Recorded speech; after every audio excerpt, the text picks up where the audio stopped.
Official reports claim Flight 271 disappeared because of severe weather. That statement is false. Weather satellites recorded clear skies across the entire route. The aircraft never reported engine failure. The black box was recovered 11 days later. One section of the recording has never been released to the public. This is the reconstructed final transmission. Official reports claim Flight 271 disappeared because of severe weather. That statement is false. Weather satellites recorded clear skies across the entire route. The aircraft never reported engine failure. The black box was recovered 11 days later. One section of the recording has never been released to the public. This is the reconstructed final transmission. My name is Michael Carter. I had been flying for nearly 20 years before Flight 271. Cargo routes were never exciting. Most flights happened at night. Long hours above frozen mountains. Minimal radio traffic. Nothing worth remembering. That was exactly why I liked them. Routine keeps pilots alive. Every checklist, every radio call, every course correction. Everything happened the same way every single flight. On February 14th, 1998, I departed from Fairbanks, Alaska, carrying medical supplies to a small research settlement several hundred miles north. The aircraft was inspected before departure. Fuel tanks were full. Navigation systems worked perfectly. Weather conditions were almost ideal. Visibility stretched for miles. Wings were light. The dispatcher even joked that it would be the easiest flight of the week. I believed him. Takeoff was smooth. Within 20 minutes, I reached cruising altitude. Below me stretched endless snow-covered mountains. No roads, no towns. Only white wilderness disappearing beneath the wings. For almost an hour, nothing unusual happened. The engines produced the same steady vibration they always did. The instruments remained perfectly stable. Autopilot maintained the planned heading. I remember looking outside and thinking how unbelievably quiet Alaska could be. Then the first transmission arrived. At first, I assumed it was ordinary radio interference. A burst of static interrupted the frequency.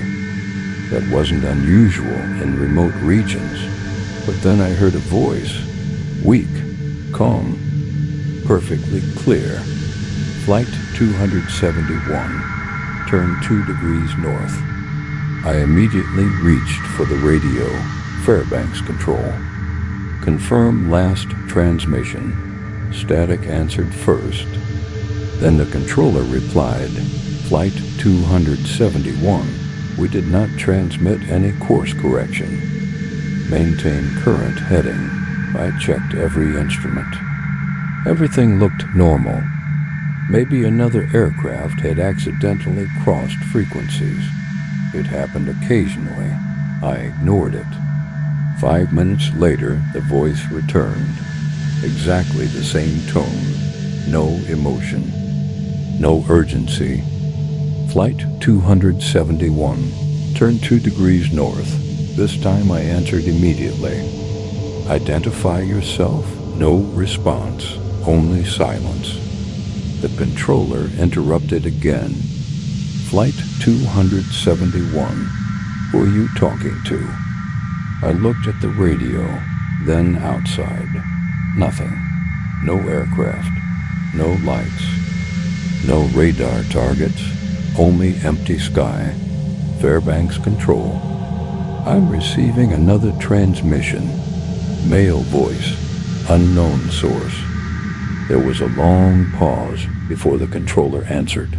Negative Flight 271. No unidentified transmissions detected. continue as planned. I wanted to believe him. I really did. But something about that voice stayed with me. It sounded close, not like a distant radio signal, not distorted, almost as though someone sat in the empty seat beside me. I turned toward the co-pilot's chair without thinking. Of course, no one was there. The cabin remained exactly as it had been since takeoff. A flight bag, a folded map, a thermos of coffee. Nothing else. I laughed quietly at myself. Fatigue. That's all. Night flights play tricks on your mind, especially over endless snow where every horizon looks identical. To stay focused, I reviewed the navigation display again. Everything matched the flight plan. Altitude, correct. Fuel, correct. Heading, correct. Heading, correct. Guiding, correct. Correct. Correct. Correct. Cataract, correct. Outside temperature, normal. Then one small number changed, distance to destination. For a brief second, it increased. I blinked, looked again. The display returned to normal. Maybe I had imagined it, maybe not. I wrote the time in my flight log anyway. 1:42. Instrument anomaly. Possible navigation glitch. I had no idea. That would be the last normal note I would ever write. I kept telling myself there had to be a logical explanation. Radio interference, fatigue, a temporary navigation malfunction. Pilots are trained to trust instruments instead of instincts. So that is exactly what I did. For another 15 minutes, everything remained quiet. The engines hummed steadily. The autopilot held the assigned course. The sky outside stayed perfectly clear. Then the compass moved. Only 2 degrees, barely noticeable. I corrected the heading manually. 3 seconds later, it moved back by itself, not drifting, turning, as if someone had entered a new course into the flight computer. I disconnected the autopilot immediately. Fairbanks control. Flight 271. Experiencing navigation problems. The response came almost instantly. Flight 271. Radar indicates your course is stable. No deviation detected. I looked down again. My compass showed something completely different. One of us was wrong. Either my cockpit or every radar station on the ground. I checked the backup compass. It matched the first one exactly.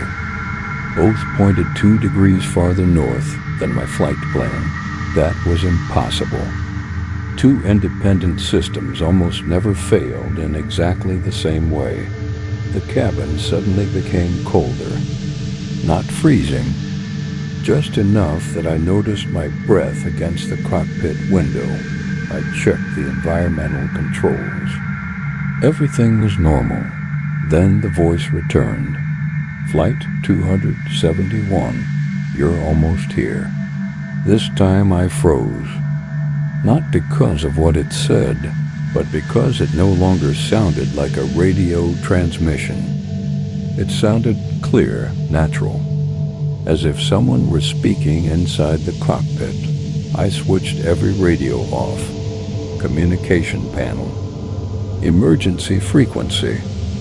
Navigation receiver. Everything. Silence. I waited. 10 seconds. 20. 30. Then, Flight 271. You're almost here. Every radio was switched off. Yet I still heard it. I gripped the control wheel so tightly my hands began to hurt. I had no explanation left. I contacted Fairbanks using the emergency backup transmitter. Fairbanks Control, if you can hear me. Confirm my position. The controller answered immediately. Flight 271.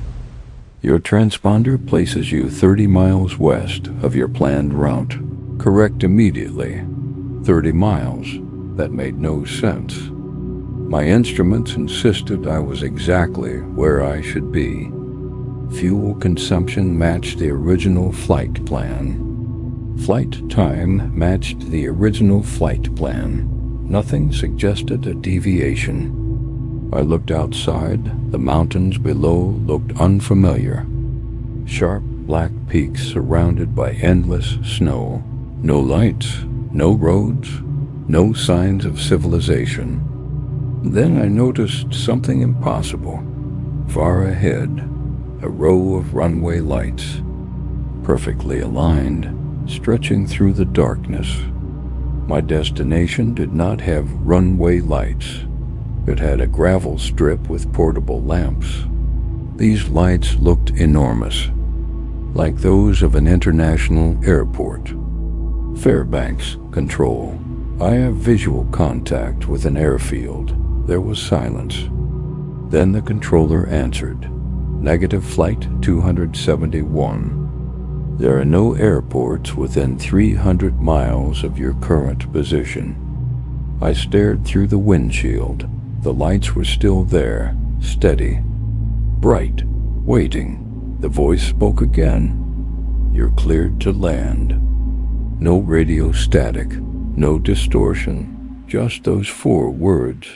I should have turned away. I should have climbed. I should have declared a full emergency. Instead, I reduced power, just a little, without even realizing I had moved the throttle. It felt automatic, like following instructions I had known my entire life. Then every warning light in the cockpit flashed once, all at the same time, 1 second, then darkness, not outside, inside. Every screen went black.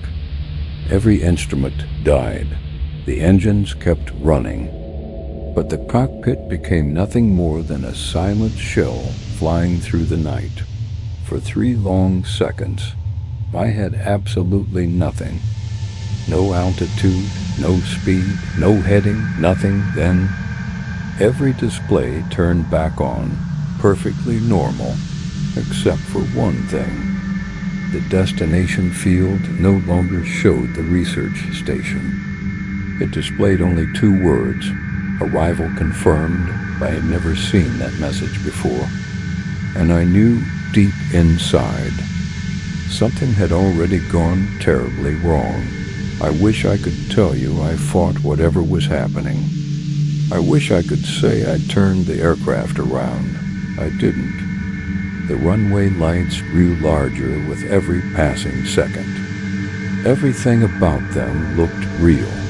The approach angle, the spacing, the reflections on the snow.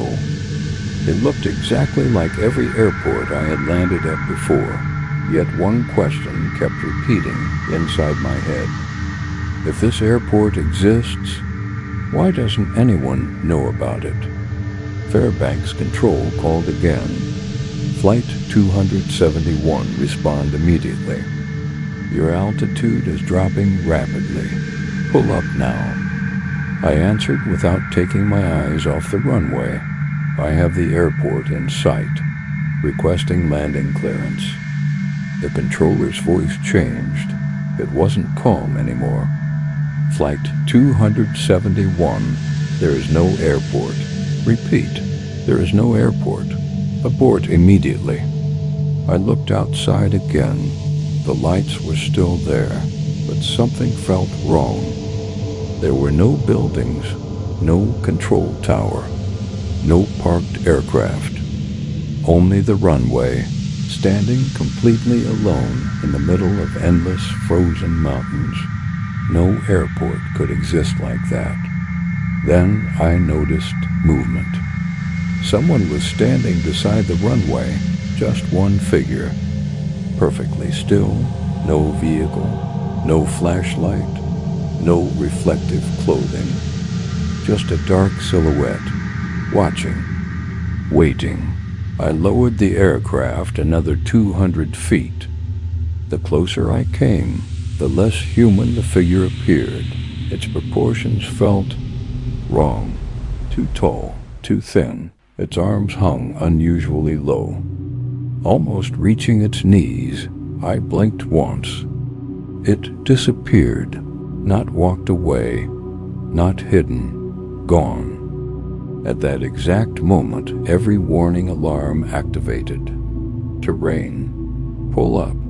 Terrain. Pull up. I pushed the throttle forward. Nothing happened. The engines remained at the same power, as if they ignored the controls completely. The control wheel suddenly became unbelievably heavy, like someone else was holding it from the opposite side.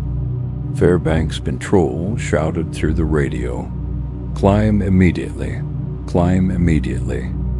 Radar contact lost, radar contact lost." Then silence. Every radio frequency died. The runway lights vanished completely. In front of me remained only darkness.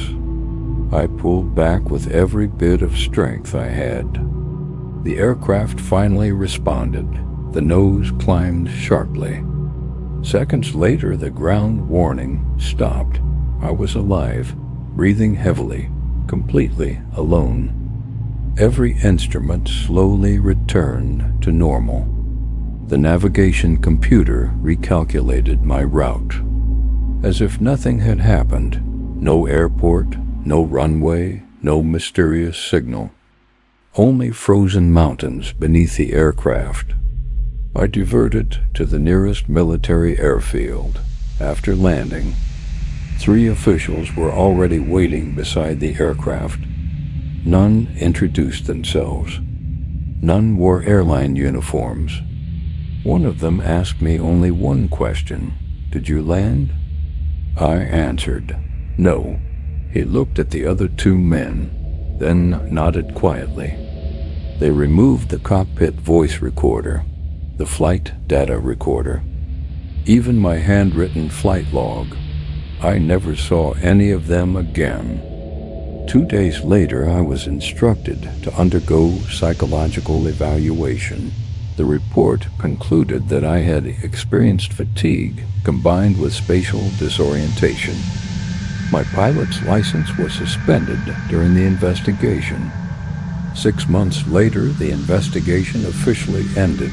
Cause of incident: navigation error. Case closed. But something never made sense during those 11 days. According to official records, Flight 271 had disappeared. Search aircraft could not locate me. Military radar lost me completely. Yet my fuel records proved the engines had never stopped. The aircraft showed no damage, no emergency landing, no explanation. Years passed. I tried to forget. Then one morning, a small package appeared outside my front door. No return address. Inside was a cassette tape, nothing else. No letter, no fingerprints, no label. I played it once. The recording began with my own breathing inside the cockpit. Then I heard my own voice, calm, steady. A sentence I have absolutely no memory of saying. "Do not follow the lights. They are still waiting."